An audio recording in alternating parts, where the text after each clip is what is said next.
Hello. Today we're celebrating the 250th anniversary of English preacher John Murray sharing the good news of Universalism at Thomas Potter's Chapel in New Jersey. But I'd like to begin with some words from 100 years ago. These words come from the final sermon preached by Universalist minister Olympia Brown in September 1920.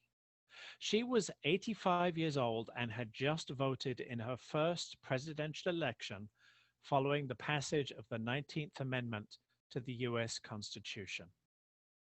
Here are Olympia Brown's words. A short time ago, a correspondent of The Nation wrote to the editor begging him to publish something hopeful. He said he was so tired of being discouraged. He longed for something hopeful. And he spoke for thousands who, in this time of uncertainty and chaos and confusion, are longing for a ray of light, something to relieve the discouragements of the hour. He spoke for the whole world that is longing for hope, and Universalism is the answer to that cry. For this, the world waits. And this is Universalism, the grandest system of religious truth, the doctrine for which the world waits. You may say that this is impracticable, far away, and can never be accomplished. But this is the work which Universalists are appointed to do. Universalists, sometime, somehow, somewhere, must ever teach this great lesson, that every human being is a child of God, entitled to the opportunities of life, worthy of respect, and requiring an atmosphere of justice and liberty for their development. And that is the message which I bring you today. Stand by this great faith which the world needs and which you are called to proclaim. What signifies that your numbers are few today when you are inspired by truths that are everlasting and have before you ever the vision of final victory, the assurance of the salvation of all souls? Universalism shall at last win the world. Dear friends, stand by this faith, work for it and sacrifice for it. There is nothing in all the world so important to you as to be loyal to this faith, which has placed before you the loftiest ideals, which has comforted you in sorrow, strengthened you for noble duty, and made the world beautiful for you. Words of Olympia Brown from September 1920. Now, Thomas Potter was a farmer. He inherited the farm from his parents on land that William Penn had purchased from the Lenape people in Good Luck, New Jersey, what is now Ocean County. Potter was a fourth-generation Quaker, but he was also influenced by the Baptists. Indeed, there was a group known as the Rogerines who followed John Rogers of Rhode Island, and they were both Quaker and Baptist. One of their beliefs was that at the end of time, all of creation would be restored or saved, which made them Universalists. For that matter, there was another group, the Ephrata Cloister of Pennsylvania, that was founded by German immigrants who believed in universal salvation. Potter had some affiliation or interaction with these groups, and he came to identify himself as a Universalist. In 1760, at the age of 71, Potter had a chapel built on his farm. The story we like to tell is that he built it for a Universalist preacher and that he had to wait 10 years for such a person to appear.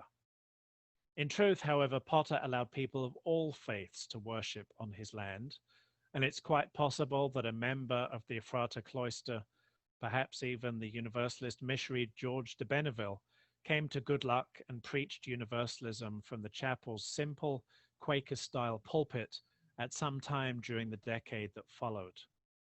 In any case, there was clearly a network of Universalists stretching from coastal New Jersey into Pennsylvania, such that when a suitable preacher was available, there would be more than just Potter's family in the chapel to listen.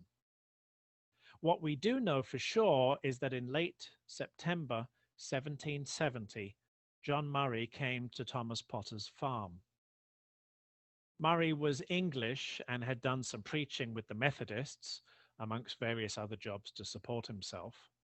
In London, he attended the non-denominational church of the revivalist George Whitefield, and Murray found himself drawn into an effort to rescue those who had fallen away from the church. Specifically, there was another preacher, John Relly, who had been part of Whitefield's church and was now gaining some followers of his own. This was no mere issue of disagreement. Rather, Whitefield preached Calvinism, that a few chosen souls were already saved and only they would go to heaven, whereas Relly preached Universalism, that all souls would reach heaven. Murray and his wife Eliza were diligent in trying to save one young woman who had converted to Universalism, and so to try to better understand what they needed to do to win her back, they read Relly's book, they listened to his sermons, and they studied what others had written both for and against Universalism. Well, guess what happened? First, Eliza was convinced that Relly was right, and then John. Soon enough, he was preaching Universalism too, and no surprise, both Murrays were made to leave Whitefield's church. This wasn't the first time that John had been turned away from a church, but soon that was the least of his problems. His only son died in infancy, and then Eliza also died. Soon after that, he learned of the deaths of 4 of his siblings too. He had gone into debt to pay for doctors and medicine for his son and wife, but now he couldn't pay what he owed, so he was thrown into debtor's prison. Murray's brother-in-law bailed him out, and he was able to pay off the rest of his debt, but he despaired of life. Relly urged him to preach, but Murray refused, and in 1770, at the age of 29, he decided to leave behind the suffering of the old world and start anew in America. The story goes that the ship carrying Murray ran aground on a sandbar off the coast of New Jersey, and the captain sent him ashore to find supplies. It was at this point that Murray met Potter, who learned something of the younger man's life and discovered that they were both Universalists. So Potter asked Murray to preach in his chapel, but Murray refused. The ship would leave Good Luck as soon as the wind changed, but Potter did not relent. He convinced Murray to promise that if the wind had not changed by that Sunday morning, then Murray would preach as requested. And so the days passed, but the wind did not change, and so John Murray preached Universalism in Thomas Potter's chapel on September 30th, 1770, 250 years ago today. Then the wind changed. The ship took Murray to New York, but he soon returned to New Jersey, and he and Potter were friends for the next few years until the farmer died at a ripe old age. In his will, Potter left the chapel to Murray, and of his benefactor, the preacher wrote, "He had unbounded benevolence, was a friend to strangers, and a feeling, faithful man whose hospitable doors were open to everyone and whose heart was devoted to God." For a while, Murray traveled the East Coast as an itinerant preacher before settling down in New England, where he was invited to preach to a Universalist group in Gloucester, Massachusetts. In 1792, that group incorporated as the Independent Christian Church in Gloucester, and Murray became their first minister. Murray also helped to connect Universalists from New England down to Philadelphia, and in 1793 they formed what would become a new denomination, the Universalist Church of America. Now, Unitarian Universalists like to joke that Murray's ship running aground at Good Luck and the wind keeping it there until Sunday morning is our religion's one bona fide miracle. But while we cannot claim that Murray brought Universalism to America, given that various Quaker, Baptist, and German groups believing in universal salvation were already here, or else how would Potter have been a Universalist already? We can imagine that our religious history would be rather different if Thomas Potter had not convinced John Murray to preach in that chapel on his farm in Good Luck. Had Murray merely lost himself in America as he had originally intended, he would not have been the public face of the lawsuit over parish taxes that led to the incorporation of the Universalist congregation in Gloucester. And it was Murray's idea to form an association of Universalist churches. He was often the only delegate from New England who attended the Universalist convention in Philadelphia. And without that, there might not have been a Universalist denomination that 2 centuries later helped to produce today's Unitarian Universalism. Of course, today's Unitarian Universalism is rather different theologically from the Universalism and, for that matter, the Unitarianism that produced it. Murray and his colleagues and their parishioners very much considered themselves Christians, understanding their call to ministry as putting forth, in Murray's words, a public witness of the truth as it is in Jesus. The one point of doctrine on which they disagreed with their Orthodox colleagues was the nature of salvation, but otherwise they were in agreement with most other Christian teachings. It was only during the 20th century, when many mainline denominations had progressed to the point of embracing the idea of universal salvation, albeit in a "it's no big deal, let's not talk about it" kind of way, that Universalism developed aspirations to be a more universal religion, intentionally growing bigger than its Christian roots. The fact that the Universalist Church of America was denied membership in the National Council of Churches twice, and on the second occasion was told that the reason for the denial was that the Universalists were too much like the Unitarians, that double denial only reaffirmed their intention to be a larger faith, a bigger religious tent that would welcome people of differing beliefs to share their lives with one another, emphasizing above all else the inherent worth and dignity of all people. But just as Universalism developed, so did Calvinism evolve. Remember that Universalism, the belief in universal salvation, that everyone would get to heaven, was in large part a refutation of the Calvinist belief that only some people were saved and predestined for heaven. It's not that surprising that over time, universal salvation found its way into more traditionally Christian denominations, because let's face it, which is more appealing? The idea that God is love, or the idea that God has already decided for all time that most people will burn in hell forever? The first one, God is love? Yes, I thought so. So with universalism gaining ground, that also meant that Calvinism was losing ground, at least when it came to beliefs about life after death. There's more to Calvinism than the predestination of life after death, however. There's also the belief that if someone is saved, it shows up in their life before death. After all, if someone is saved, which has nothing to do with anything they actually did, because there's nothing that anyone can do compared to God's omnipotence, then they have been especially favored by God, and that favor must have consequences in life. At first, this meant that the person who had been saved would live a more righteous life. They would be more upstanding, more pious, more honest and honorable, and this is important, humble.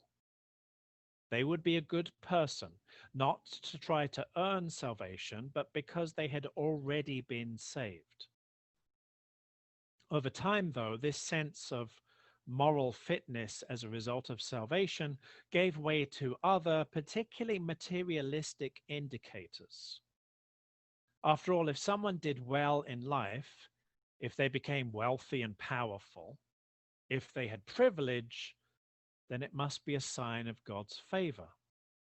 And vice versa, if they were not doing well, if they were poor and powerless, it must be because they had not received God's favor. Moreover, this means that privilege is divinely instituted and should not, must not be questioned. We see this cultural Calvinism at work throughout our society, perhaps because it aligns so well with capitalism. Cultural Calvinism is the narrative that people are judged to be of value according to their circumstances. Men are valued more than women. If a woman accuses a man of sexual assault, then she's the one put on trial. White people are valued more than people of color.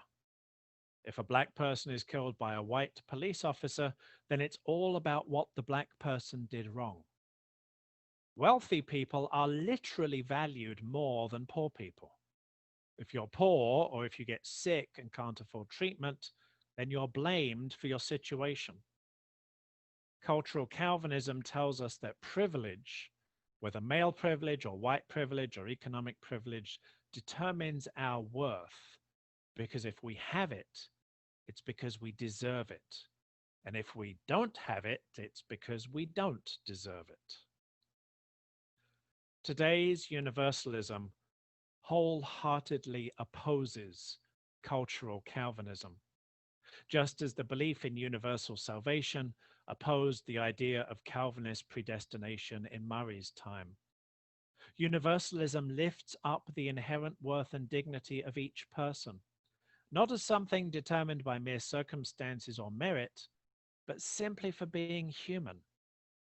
By the same token, universalism also holds people accountable for their actions, because that is how we respect someone's inherent worth and dignity, not by giving them the privilege of a free pass on bad behavior. This is the message that our world badly needs to hear today.